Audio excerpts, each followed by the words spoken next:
Hi everyone, this is Cyrus for bestebookreaders.com. Today I'm showing you the iPad Mini 2 versus the iPad Air. Both of them are elegant devices. We covered iPad Air in other videos that we did, and I showed how compact it is, how small it is, how well designed it is.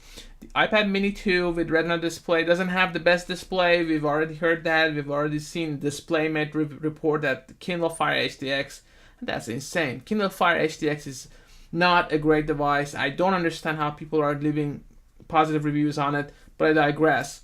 The iPad Mini 2 with Retina display has an underclocked version of A7 processor. You can see the numbers, Geekbench, and very close numbers, and they both of them blow the other iPads. The older iPads are just not comparable in speed-wise to these two guys, but the iPad Air is a little bit faster. As far as the design goes, I mean, you can fit this in one hand.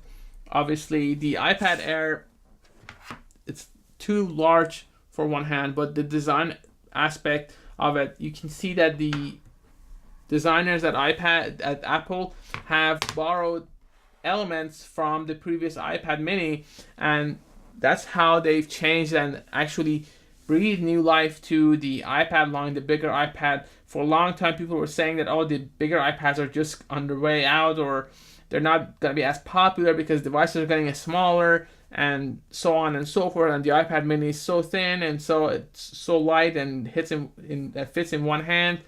Well, the iPad Air comes close. It's much smaller than the other tablets as far as iPads go, and it's not as small as the iPad Mini. I mean, let's face it. But let's show it to you that way as well. It's not as small as the iPad Mini, but it's much smaller than the other iPad tablets that we've tested, especially the third generation and fourth generation. Now, if you're going from third generation, you're going to need to set up new accessories or adapters because you're going from 30-pin to Lightning. But if you're going from iPad 4, then you should be fine.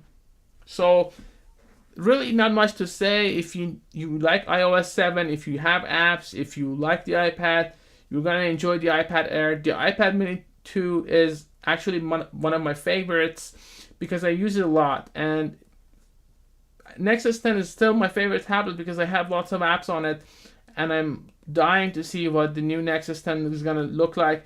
I've seen the rumors, I've seen the pictures. I just want to test it out to see how well it works and how it compares. iOS is a closed platform, everyone knows that, but if you are okay with that, if you've spent money on it, you should be fine with the iPad Mini and the iPad Air. Both of them are great devices, and both of them work just fine.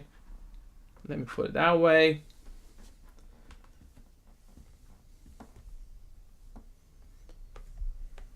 So both of these devices are fast, close in performance. The iPad Air doesn't fit in one hand unless you have an enormous hand, which is fine, but it's not normal. At least my hands are big, and I can only handle the iPad Mini in my hand. But if you want a larger screen and if you still need that 9.7 inch, you should probably go with the iPad Air. It's only $100. It's more expensive. The iPad Mini 2, this display is not as great as it could have been, but it's still very nice and it just does the job. I hope you enjoyed this short review. For more information, please go to bestebookreaders.com. Thanks again for watching, guys.